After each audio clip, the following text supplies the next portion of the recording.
El TECRO no resolvió la censura, pero el IECRO sí la escaló.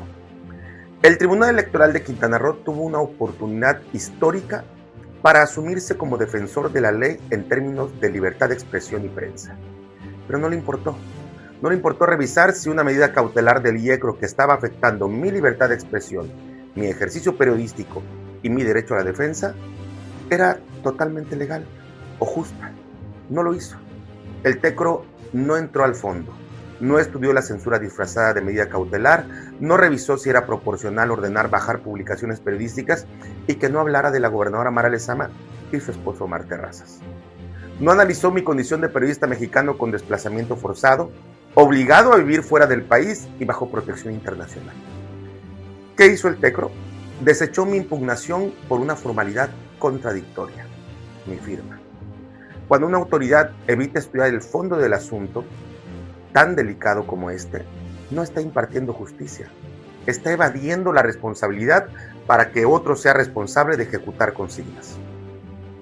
El TECRO batió mi impugnación sin consideración alguna. Prefirió no ser el verdugo, cerró la puerta en Quintana Roo y dejó que el asunto subiera al plano federal. Voy a hacer aquí un preámbulo para difundir las pruebas de este asunto o de este uso faccioso de las leyes electorales, hablando matemáticamente. Porque lo que me sucede no es un hecho aislado.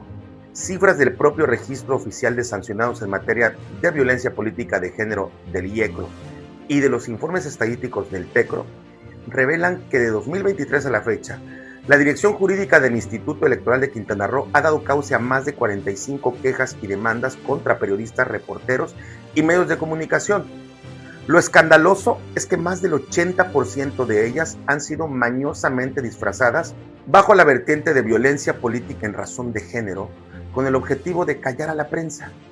Portales de investigación y diarios de circulación estatal como el periódico Keki, Jaguar Negro y ahora Grupo Contrapunto, figuramos en esta lista de notificados, apercibidos y amenazados con la censura digital. El resultado de este acoso institucional es un perverso efecto inhibidor. Las métricas gremiales demuestran que al menos el 60% de los comunicadores, obviamente los independientes, han tenido que modificar su línea editorial o recurrir a la autocensura por temor a represalias económicas y legales del régimen que no da margen de defensa, como lo demuestra ahora el IECRO con mi asunto.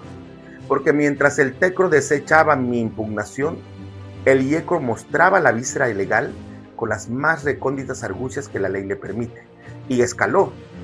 Ya no solo pide bajar publicaciones y que no hable de Mara Lezama y de Omar Terrazas, su esposo.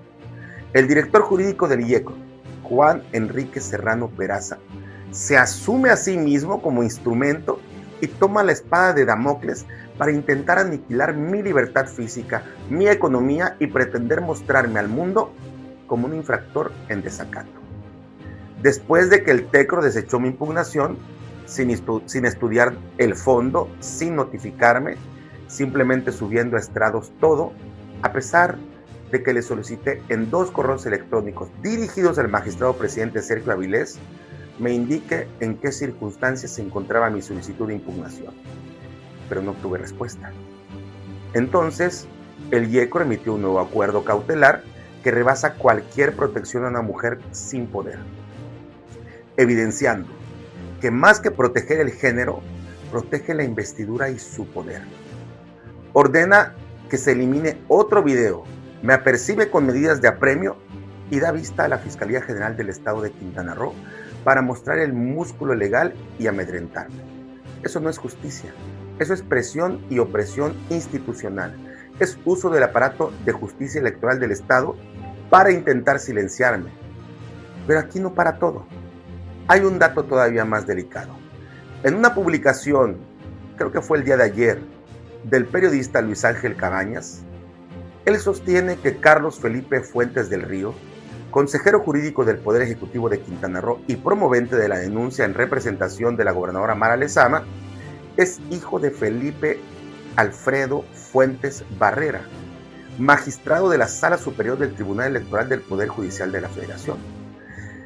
Ese parentesco tiene que ser verificado, porque si se confirma, no es un dato menor, es gravísimo conflicto de interés, porque ya estamos en un nivel de red institucional, porque el funcionario que inició esta ofensiva jurídica contra mí, como un periodista, por órdenes del régimen de la gobernadora Mara Lezama, tendría un vínculo familiar directo con una magistratura del máximo tribunal electoral del país, que me pone evidentemente en absoluta vulnerabilidad, considerando obviamente cómo están actuando en el plano local. Ese hecho no prueba una irregularidad, pero sí exige absoluta transparencia, máxima imparcialidad, excusa en caso necesario y vigilancia nacional e internacional. Porque justo ayer que interpuse mi demanda en el Tribunal Electoral del Poder Judicial de la Federación, me informo que ahí también están extendidos los tentáculos del Verde y Mara Lezama. Mi juicio ya está en el plano federal ante la Sala Regional de Jalapa. Entonces, imagínense la peligrosidad de esta ecuación. La titular del Poder Ejecutivo contrata como director del Consejo Jurídico del Gobierno Estatal a Carlos Felipe Fuentes del Río. Él interpone la denuncia en mi contra ante el IECRO por órdenes de la gobernadora Mara Lezama, obviamente en su representación. El régimen, como se ha documentado periodísticamente, impone el peso de la censura y vierte la amenaza legal por medio de funcionarios como Juan Enrique Serrano Peraza, director jurídico del IECRO, quien ya lo escaló al fiscal del Estado, Raciel Salazar.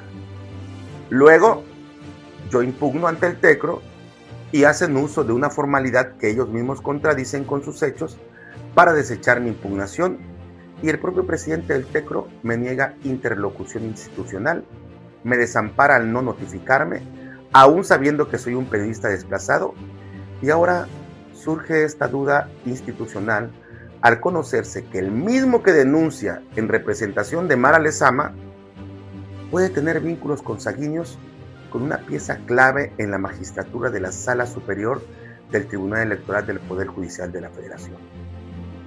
Justo el siguiente nivel en donde busco justicia. No, pues, así como puede uno obtener justicia, están en todas partes. ¿Cómo puede uno sentirse protegido por la ley en manos de un régimen que ocupa todos los espacios? Porque si en Quintana Roo se está usando el aparato electoral para restringir prensa, fabricar incumplimientos, intimidar a un periodista desplazado y sostener una censura sin sentencia de fondo, y además escalarlo a la Fiscalía General del Estado de Quintana Roo, entonces no se puede negar la represión, el autoritarismo y la absoluta censura. Porque la democracia no se mide solo por cuántas urnas instala una autoridad electoral. También se mide por cuántas voces críticas intenta callar. Ese es el aparato de justicia electoral, el que se está usando no para fortalecer la democracia, sino para fortalecer al régimen que se favorece de ese aparato o ese esquema democrático. Porque primero me dictaron una medida cautelar, después el Tribunal de lo Local evitó estudiar el fondo, luego el IECRO emite otro acuerdo aún más severo y me apercibe. Le da vista a la Fiscalía de Quintana Roo en manos de Raciel Salazar y encima el representante jurídico de la denunciante aparece públicamente señalado como familiar de un magistrado federal electoral. Es decir, entre quien promueve la denuncia desde el Poder Ejecutivo Estatal y el Tribunal Federal Electoral. Eso urgentemente merece observación internacional.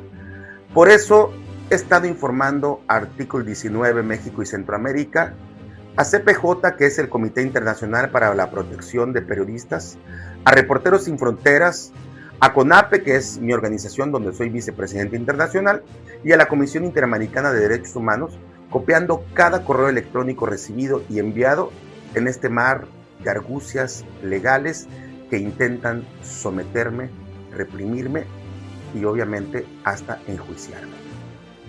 Asimismo, el expediente completo está formalmente bajo el resguardo y monitoreo, con todas estas copias que he enviado, de la Oficina de Protección del ACNUR en El Salvador, país desde donde ejerzo mi derecho soberano a la defensa y donde también ejerzo mi libertad de expresión.